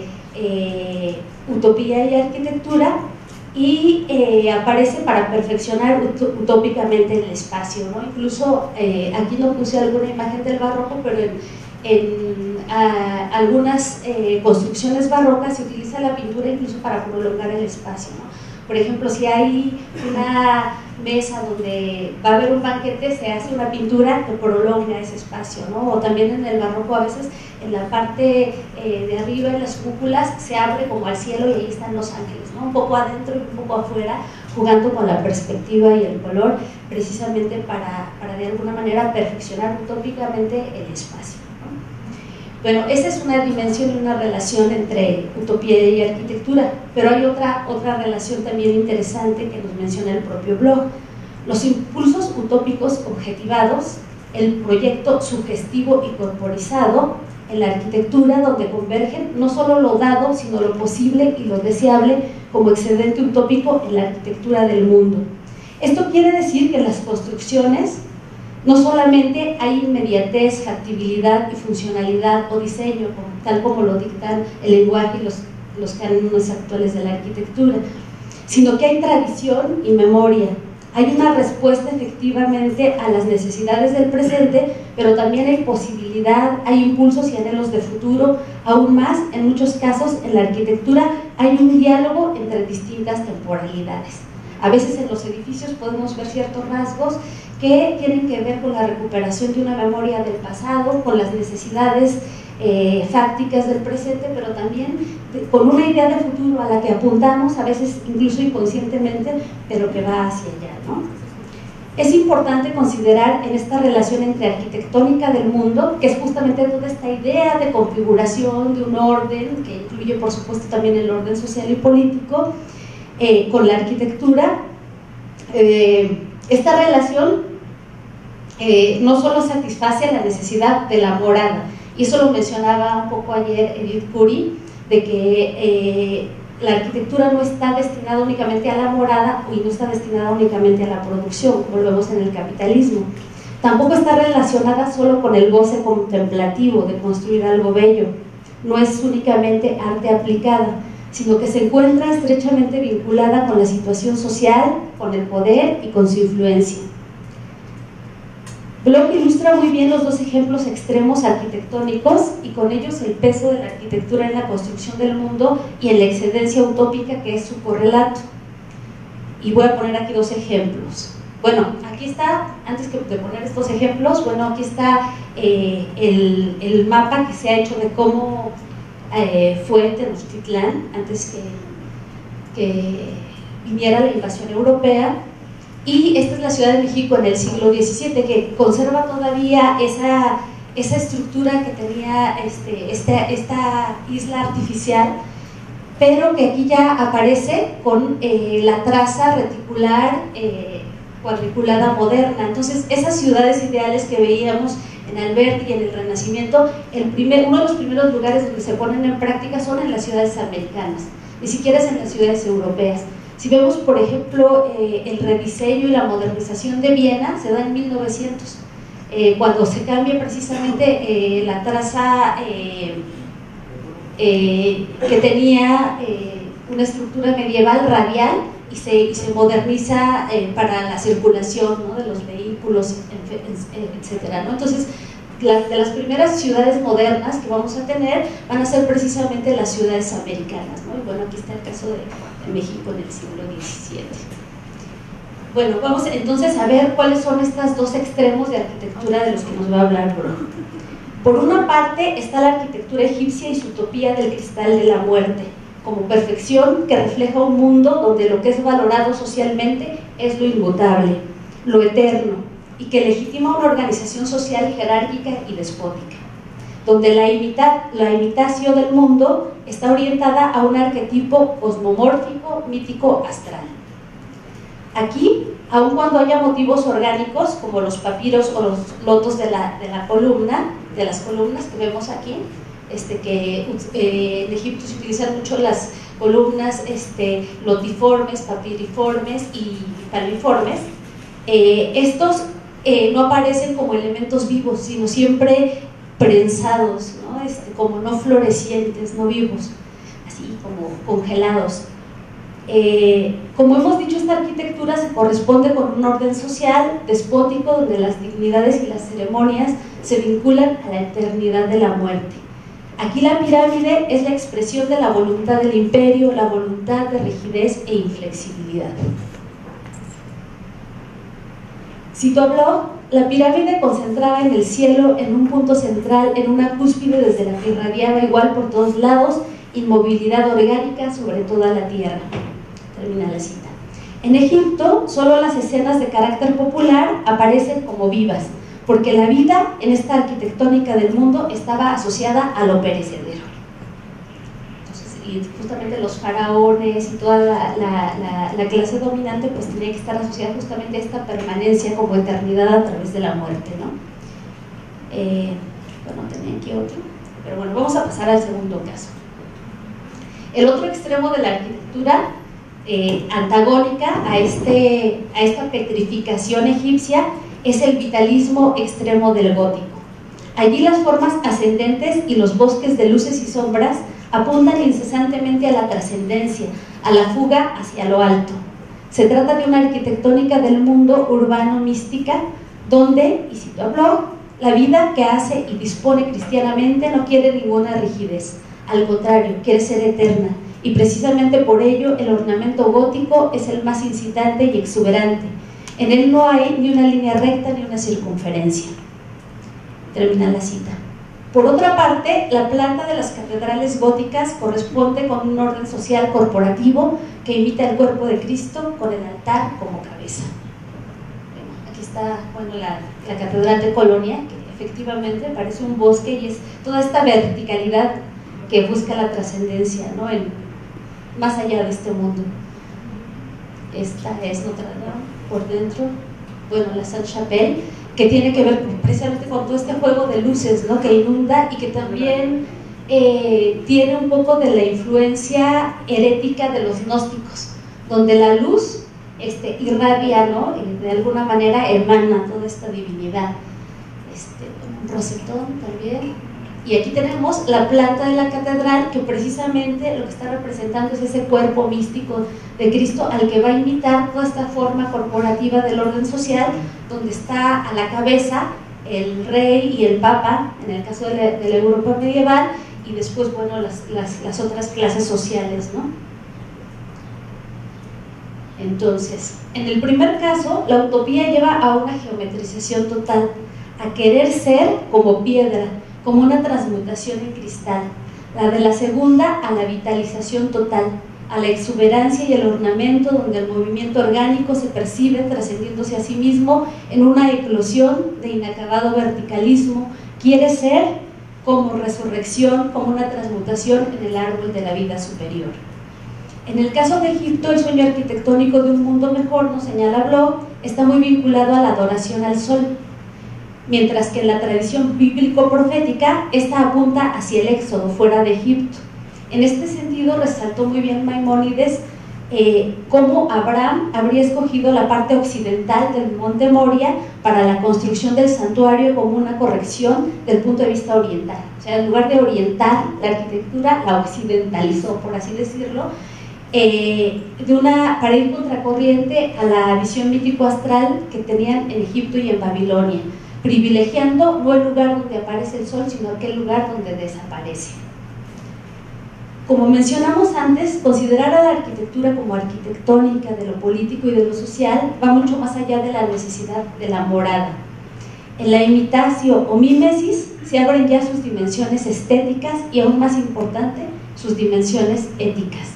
La arquitectura como cosmos y anhelo de perfección del mundo, como anticipación de infinitud, da también a los seres humanos la conciencia de su propia finitud, de sus límites y en consecuencia de la posibilidad de perfilar los contornos de su subjetividad.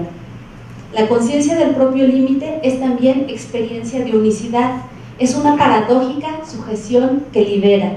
En este sentido, Kant señalaba que la experiencia estética tiene una relación fundamental, paralela con la estructura del respeto y la dignidad, con la conciencia moral. La sujeción a la ley, que es al mismo tiempo el origen de la voluntad y la libertad, se asemeja a esta experiencia estética donde la arquitectura de alguna manera también es majestuosa o es impresionante de alguna manera y nos recuerda nuestra infinitud, ¿no? Y esto lo voy a retomar más adelante viendo cómo es la arquitectura actual y hacia dónde nos lleva como cierta simbolización que se relaciona no solamente con cuestiones estéticas, sino con cuestiones éticas y de carácter moral. Lo sublime nos permite como seres finitos tener una experiencia del infinito, que es fundamental en la construcción de nuestra subjetividad y del sentimiento moral, imprescindibles para la concreción de la vida social. Si el hombre obedece a la ley moral, se le somete y se pone a su servicio, se hace libre, su sometimiento se convierte en elevación y liberación, nos dirá el pensamiento kantiano. Y aquí cito a Kossig a propósito de esto. Kant apunta que la sensación de lo sublime tiene una estructura similar a la del sentimiento moral de respeto, die Achtung. Si tengo respeto por la ley moral, me someto a ella. Soy con relación a esta ley una persona que actúa con temor a violar la ley, que se comporta como aquel que teme por la vida del otro, pero simultáneamente en este sometimiento a la ley el hombre se libera. Si el hombre obedece a la ley moral, se le somete y se pone a su servicio, se hace libre, su sometimiento se convierte en elevación y liberación, termina la cita. Y es quizá por esto, por esta relación que hay entre esta experiencia estética y la experiencia ética, que desde la antigüedad podemos ver cómo hay una tendencia recurrente a definir a los políticos como arquitectos, ¿no?, que ordenan la estructura social del mundo. Bueno, ahora voy a pasar un poco a lo que es la arquitectura moderna. Desde principios del siglo XX, autores como Georg Simmel, Walter Benjamin o el propio Bloch advertían que la sociedad capitalista tiende a tener una arquitectura deshumanizada, nivilizada, desordenada y anárquica. Y bueno, en primer lugar, aquí no es todavía todo eso, pero sí vemos un contraste, por ejemplo, en una ciudad como Budapest, donde la ciudad de Buda todavía es toda esa arquitectura majestuosa, tradicional, y Pest, bueno, esta es como es una vista nocturna, no se ve tanto, pero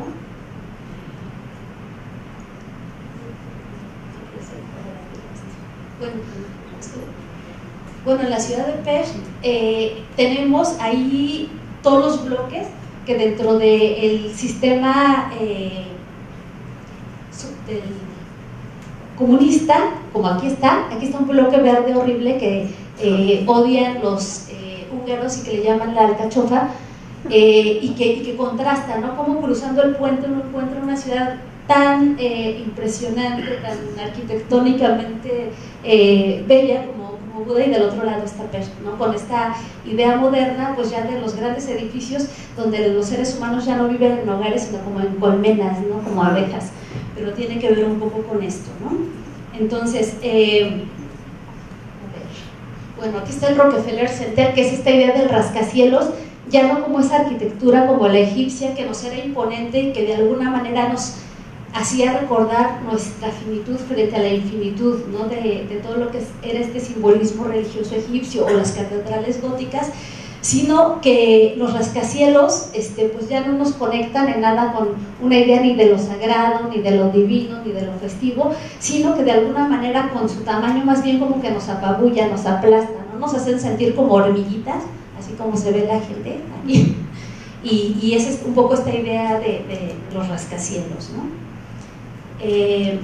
Bueno, en nuestra época, bajo la influencia del proyecto político económico neoliberal, que bueno, eso es aquí está, bueno, la arquitectura anárquica y desordenada en la versión mexicana de Santa Fe, que yo creo que es una imagen muy clara de lo que es esta dinámica, ¿no?, del capitalismo, donde por una parte tenemos la arquitectura moderna y posmoderna, incluso aquí, que ahora vamos a hablar un poco de la arquitectura posmoderna y todo lo que implica, y pues toda la miseria, ¿no?, que genera a su paso, ¿no? En Santa Fe, incluso cuando vamos por alguno de los puentes estos grandotes que hicieron, vemos las dos Santa Fes, ¿no? Por un lado toda esta Santa Fe de las corporaciones, donde aparte si uno circula por ahí y pretende ir a pie ni se puede, porque a veces ni banquetas hay, son espacios hechos nada más para los coches, para que la gente efectivamente vaya ahí a trabajar y produzca, y después a la velocidad que requiere la propia dinámica del capital se retire de ahí. Y bueno, por otra parte, pues la otra Santa Fe, ¿no?, la Santa Fe que resiste, la Santa Fe marginada, la que desplazaron todas estas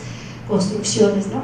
Se me hace también muy paradigmático que sea precisamente en Santa Fe donde podemos ver esto, porque bueno, ahí es donde tenía su utopía de los hospitales también Vasco de Quiroga, ¿no? Entonces, si viera en lo que se ha convertido su Santa Fe, que viene, el nombre se lo dio precisamente Vasco de Quiroga, pues quién sabe qué le pasaría a don Vasco.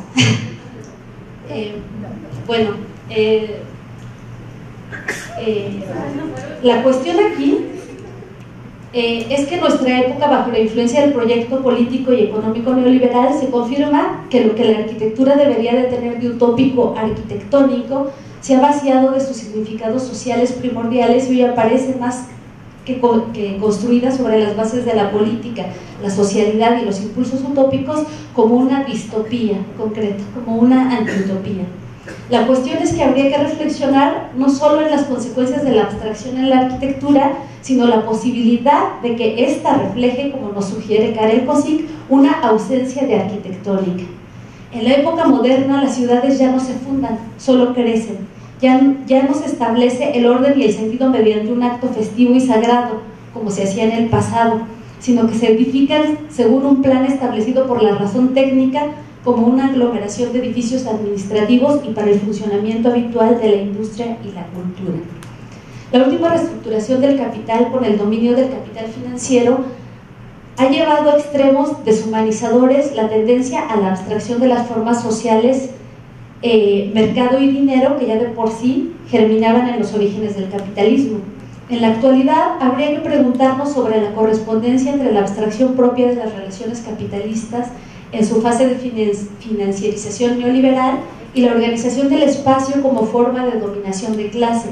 Habría que reflexionar sobre la arquitectura postmoderna y sobre la utopía del abandono de las formas, sobre el dominio de la funcionalidad, sobre la forma de la arquitectura high-tech y su relación con la distopía de la anulación total de los valores de uso en favor de la imposición total del valor de cambio.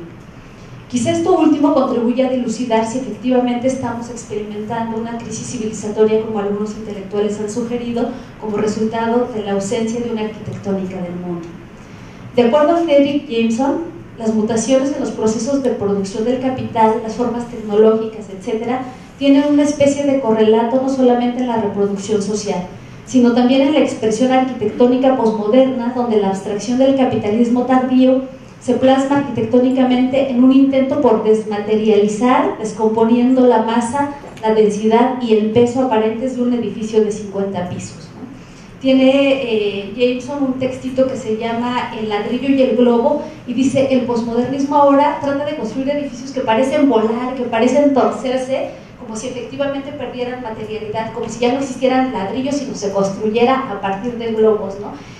Y él se pone a pensar qué tanto tiene que ver esto con la forma en la que se está reconfigurando todo el orden social y político, ¿no? El peso o la corporización, junto con su atenuación progresiva, cito a Jameson, ya no plantean el no cuerpo, el espíritu como un opuesto. Del mismo modo, donde el plan libre postulaba la cancelación de su anterior espacio burgués, el nuevo tipo isométrico infinito no cancela nada, sino que se desarrolla simplemente bajo su propio impulso como una nueva dimensión, sin pretender elaborar este aspecto que la dimensión abstracta o la sublimación materialista del capital financiero gocen en parte de la misma semiautonomía del ciberespacio. Por otra parte, la arquitectura, como la economía, nos muestran hoy en día una reducción de los espacios públicos en pos de los espacios privados. Bueno, ya decía que hay lugares donde ni siquiera hay una banqueta para que la gente pueda caminar. Lo privado en términos mercantiles, porque la dimensión más humana de lo privado, por ejemplo el derecho a la intimidad, es recurrentemente violentada. Lo íntimo desaparece con las prisas, nos dice Karel Kosick, en el presuroso transporte y la acumulación de cosas y personas. La ciudad pierde la proximidad y la intimidad, su atmósfera está cada vez más determinada por la enajenación y la indiferencia sin magia ni misterio. O sea, de alguna manera estamos viviendo incluso una crisis de la ciudad, o sea, no porque ya no haya ciudades, pero esa idea de la ciudad como espacio de ciudadanía, pues ha entrado en crisis, ¿no? Entonces, bueno, como ya me queda poco tiempo, aquí lo voy a dejar y mejor lo vemos un poco todo esto en imágenes. Bueno, esta es la arquitectura moderna, el Guggenheim, y bueno, lo que son toda esta idea de las casas, que viene acá con Le Corbusier. Este es el Bauhaus, este es de Gropius, el fundador de todo este concepto del Bauhaus, y este es creo que de Van der Rohe, que es el continuador del Bauhaus, pero vemos ahí como ya las casas efectivamente son como panales de abejas, ¿no? Ya no es únicamente un hábitat, no sé si quieras un morar, pero de repente llegar y dormir y sobrevivir, ¿no? Incluso en muy pequeños espacios. Aquí, bueno, la arquitectura posmoderna, este edificio está en Praga y se llama como la casa danzante, que a mí se me hace horrible, no la veo como casa danzante, sino como una lata ahí apretada. Pero bueno, normalmente cuando alguien va a Praga le dicen que tiene que ir a visitar eso. Y si uno, bueno, ve aquí un simple detalle del castillo y de lo que es la ciudad de Praga, uno dice, o sea, realmente vale la pena ir a visitar eso. Bueno, ahora quien le guste, a mí no. Bueno, aquí tenemos esta idea de la arquitectura high-tech, en la que la idea ya no es tanto la forma, o sea, la forma pasa a un segundo término, incluso desaparece tras los cristales, ya no se ocultan las terminales o todas las cuestiones de la cablería o la electricidad, sino que se exhibe, y aquí la idea es la funcionalidad sobre la forma, ¿no? que es apabullante. Claro, aquí en este museo de arte moderno en París resultó después que construir este edificio resultó caro, gastaba mucha energía, y después, bueno, cambió esta idea de la arquitectura high-tech por una eco-high-tech, pero bueno, la idea sigue siendo la misma, ¿no? Estas son las torres danzarinas de Norman Foster. Efectivamente aquí parece perder todo la rigidez, la fuerza, la estructura de la arquitectura, y trata de mostrar esta flexibilidad de la que hablábamos, ¿no?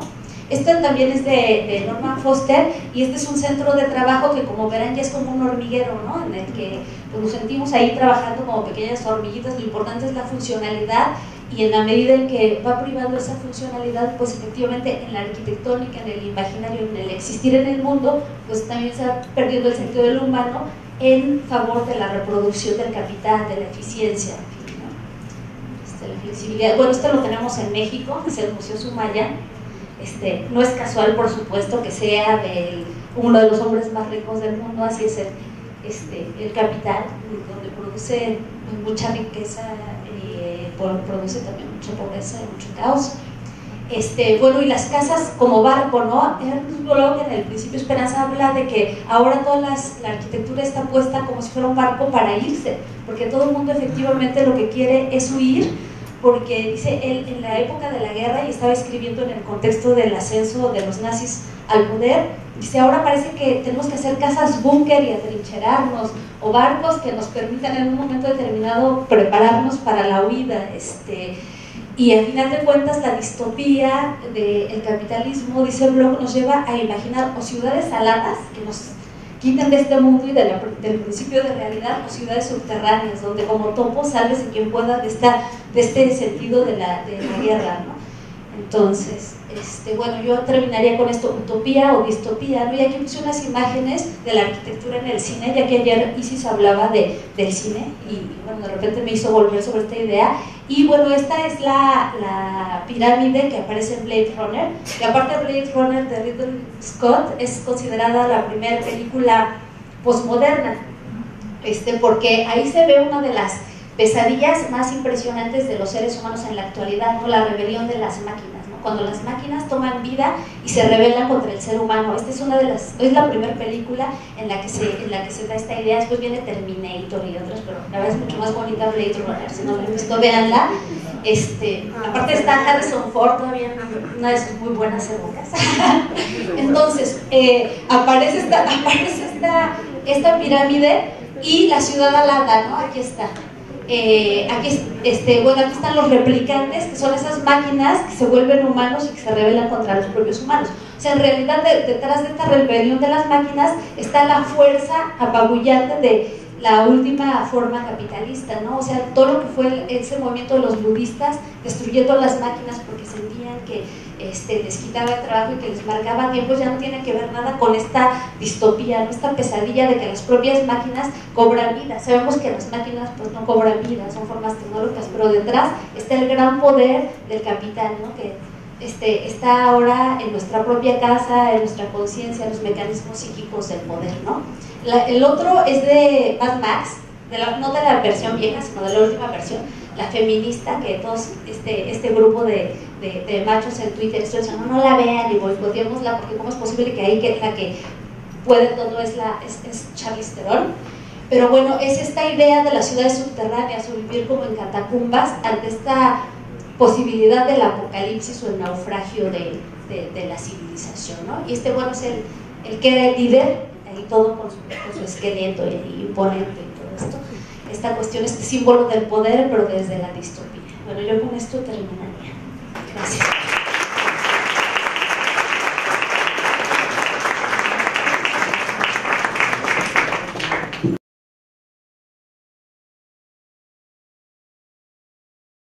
O que supuestamente los está mirando, porque muchas veces es de oídas el saber que ahí en ese lugar es peligroso y puede pasar algo.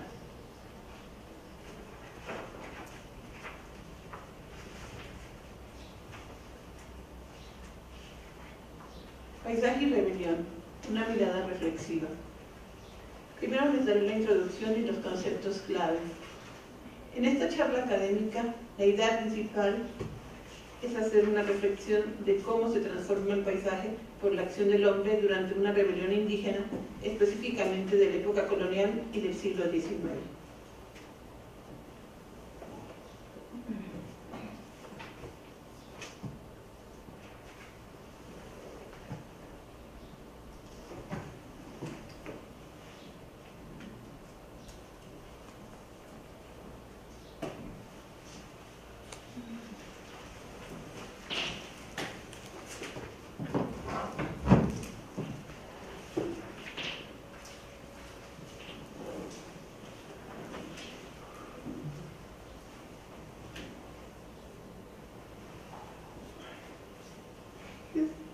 ¿Podrían ayudar para ponerlo?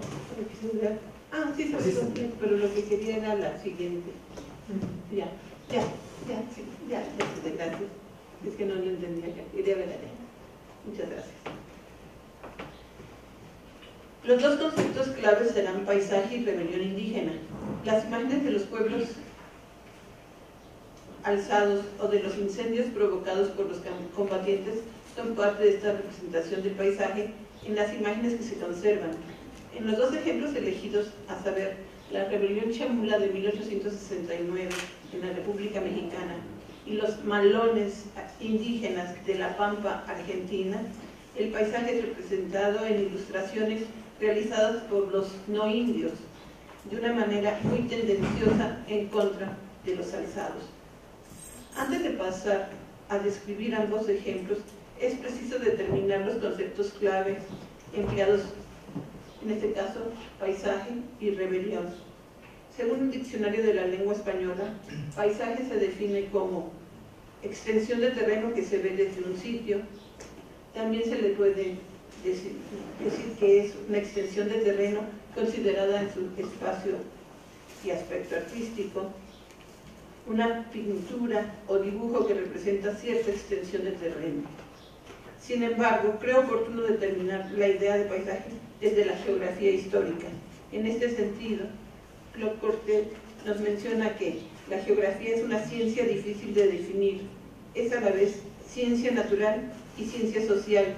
La definición clásica, ya superada, se refería a la ciencia de la tierra.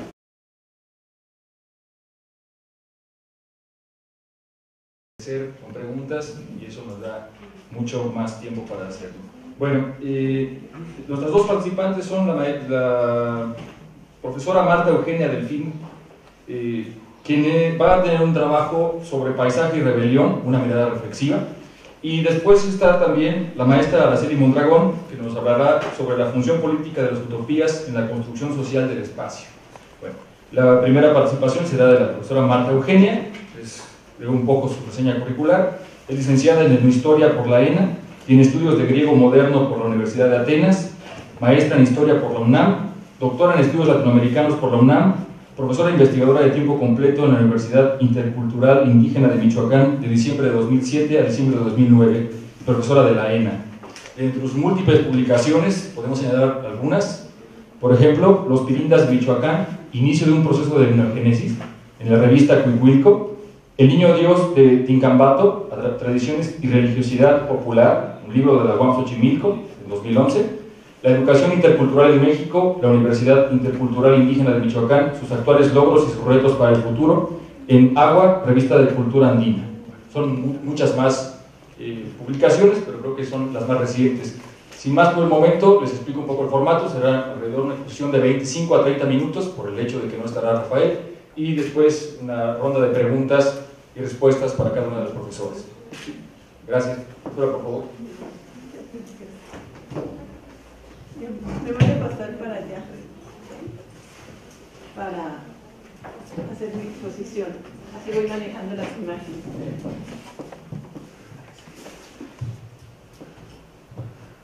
¿Se me escucha bien así? Estoy haciendo una estancia postdoctoral en el posgrado en desarrollo rural de aquí de la UAM Xochimilco. Y esa es también una de las razones por las cuales me conecté con este evento tan especial, en el sentido de que la maestra Gabriela Contreras, la doctora Gabriela Contreras, me hizo el favor de invitarme junto con la profesora Araceli, y bueno, aquí estoy. Espero que les interese los temas de los que les voy a hablar. ¿Por qué paisaje y rebelión? Porque las rebeliones, en este caso las rebeliones indígenas, son manifestadas de una forma bastante particular. Ponen la violencia como algo incivilizado, la violencia como parte de estos personajes que están reclamando sus derechos.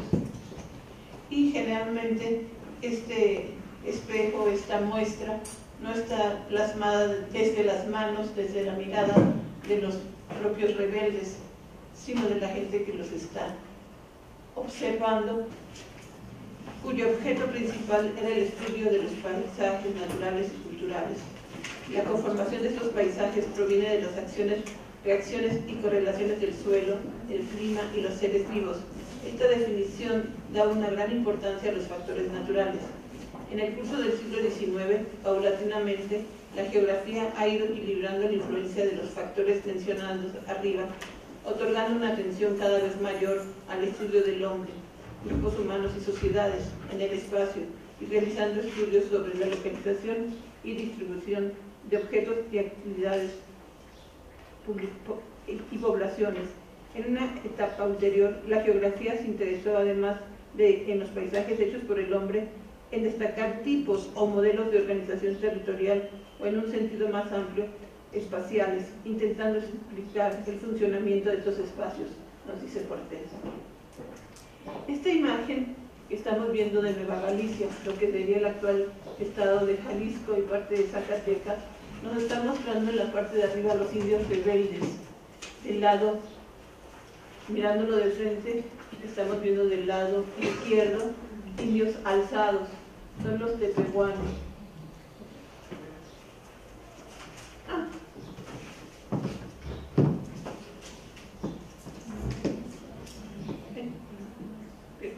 Ahí.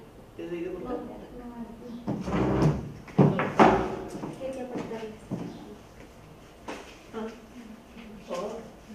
Ya vi, perdón que no me di la. Y de hecho aquí dice Tepehuanes. Este es un mapa de 1550. Nueva Galicia sería Jalisco. Ahora, tenemos que pensar que el paisaje no está siendo representado como lo percibimos ahora. La creación de lo que es el paisaje en una demostración, en una ejemplificación, sería a través del Renacimiento. Y sobre todo después en el siglo XIX, sobre todo lo vamos a ver con los pintores particularmente impresionistas. Es decir, la idea de tener algo más que una persona, sino su entorno.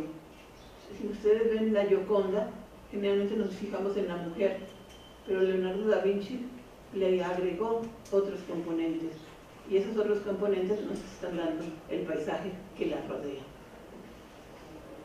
La definición de paisaje incluye el pensar que se trata de un documento geográfico básico, un elemento mediante el cual se trabajará luego, en el caso de esta ponencia, a través de imágenes en litografías o dibujos, es decir, superficies en las cuales se encuentran seres vivos junto con aquellos que no poseen vida y los que son resultado de la interacción humana con la naturaleza.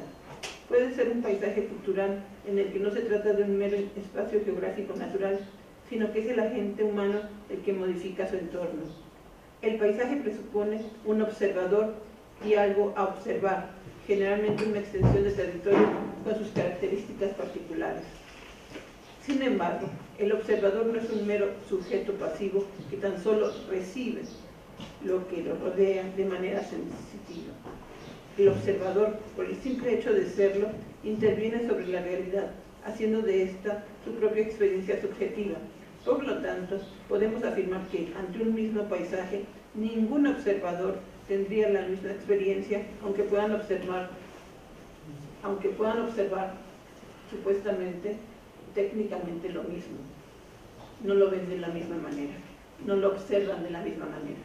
Esto podría adecuarse a la territorialidad sagrada que emerge como parte de las percepciones de la sociedad que la construye, por lo tanto suele pasar inadvertida para el resto de la humanidad.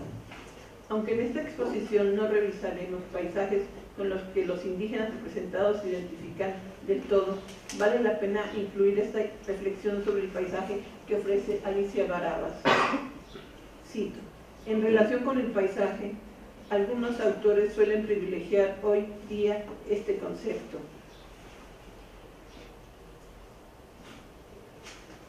Por sobre el espacio o territorio, adjudicándole un carácter concreto, vivencial o próximo. Así, el paisaje es identificado como típico de un área y del pueblo que la habita, e igualmente los habitantes se identifican con ciertos paisajes como emblemas de su identidad y de su territorio. Tal como lo señala Jiménez, el paisaje se convierte en metonimia del territorio. Fin de cita. Para esta ponencia, más bien, la idea del paisaje tiene que ver con las representaciones pictóricas que quedaron como testimonio de las luchas del hombre civilizado contra el indígena bárbaro, salvaje, en las que éste es visualizado como un ser desalmado. La formación de las nuevas naciones latinoamericanas del siglo XIX incluye esta representación del paisaje, según nos dice Mario Ruffert. Cuando ya queda asentado en la teoría contemporánea que paisaje y naturaleza son dos conceptos diferenciados y que en el primero refiere a una construcción de carácter cultural que no existe fuera de la mirada que lo narra y explica, hay también un acuerdo general en que la idea de paisaje está informada e inscrita en relatos mayores, nación, comunidad, diferenciación e identidad territorial. Antes de hablar de las dos representaciones de paisaje, es decir, la de Rebelión Chamula de 1869 y los malones argentinos decimonónicos, incluiré la definición que de rebelión proporciona la misma Alicia Barabas, diferenciándola de alzamientos e insurrecciones. Así, según esta autora, las rebeliones indígenas aglutinaban varias comunidades de una misma etnia. En ellas se exaltaban los vínculos que unían a las diferentes unidades constitutivas del grupo étnico.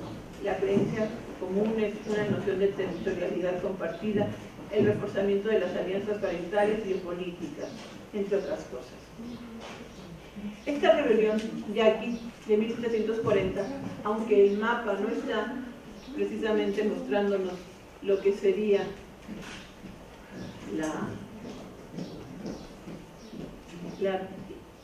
la parte de lo que es el río Yaqui en la época en la que nosotros se supone que estamos poniendo acá de 1740, sino de 1701, es para representar también cómo en el siglo XVIII la idea de mapa nos da también una información, porque el paisaje es descrito en las crónicas de las personas que están o tratando de conquistar, de colonizar, o que están defendiéndose de los indios rebeldes, en este caso los indios yaquis, que son importantísimos porque desde el siglo XVIII van a marcar una fuerte resistencia a que les quiten su agua.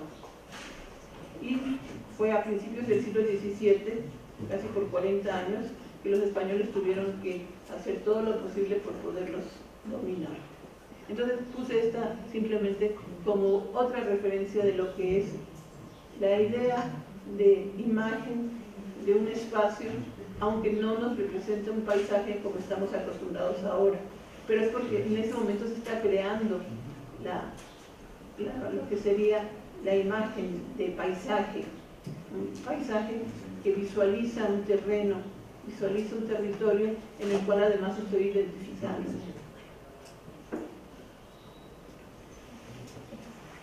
Por su parte, Albert Camus nos da una definición muy particular del hombre rebelde, del movimiento de rebelión. Nos dice que, entre tanto, he aquí el primer progreso que el espíritu de rebelión hace realizar una reflexión anteriormente imbuida de la sociedad y de la aparente esterilidad del mundo.